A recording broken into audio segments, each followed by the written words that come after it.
আসসালামু আলাইকুম গাইস, আজকে আমি মুরগির মাংসর বালা চাও রান্না করব। প্রথমে আমি শুকনা মরিচ ভেজে নেব। আমি শুকনা মরিচগুলা ভেজে নেব তেলের মধ্যে। শুকনা মরিচগুলা ভাজা হয়ে গিয়েছে, এটার মধ্যে আমি পেঁয়াজ দিয়ে দেব।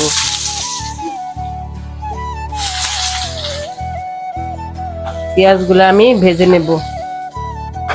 আমি আজকে মুরগির মাংসের বালা চাও রান্না করব। পেঁয়াজটা আমার একটু ভাজা হয়ে গেছে, এটার মধ্যে রসুন দিয়ে দেব।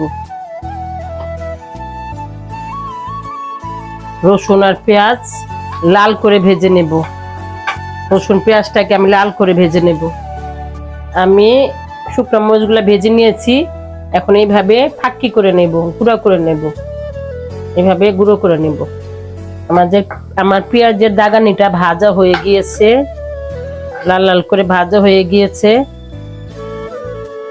এখন আমি উঠায় ফেলবো। এখন আমি এই দাগানিগুলা উঠায় তেলটে ঝরাইয়া উঠায় ফেলবো।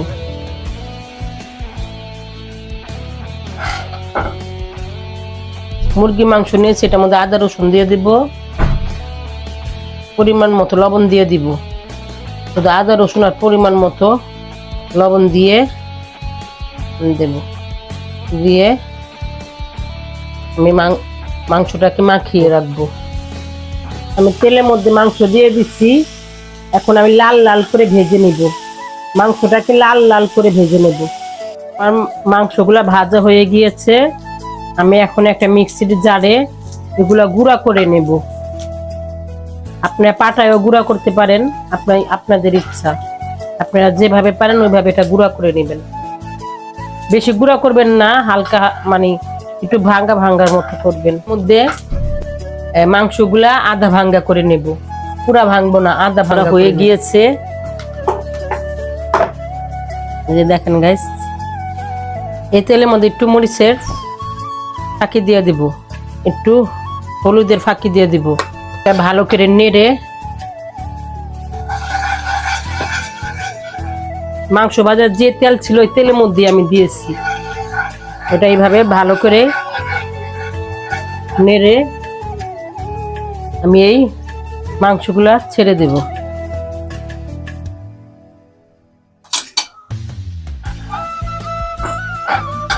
তারপর আমি এই পেঁয়াজ রসুন আর শুকনা মরিচ, পেঁয়াজ রসুন শুকনা মরিচ বেরেস্তা করে নিয়েছি। এখন আমি এটা ভালো করে একটু নাড়াচাড়া দিয়ে নামায় ফেলবো। এই যে আমার বালা চাও হয়ে গিয়েছে। আপনারা এইভাবে বানিয়ে ফ্রিজে নরমালে রেখে দেবেন।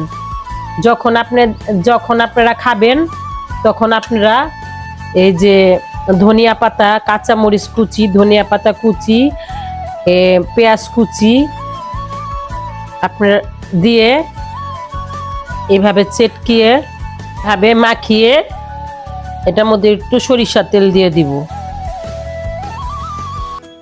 এর মধ্যে সরিষার তেল দিয়ে ভালো করে মাখিয়ে তারপরে আপনারা এই বালা চাও এইভাবে যতটুকু খান এতটুকু নিয়ে এইভাবে ভর্তা করবেন।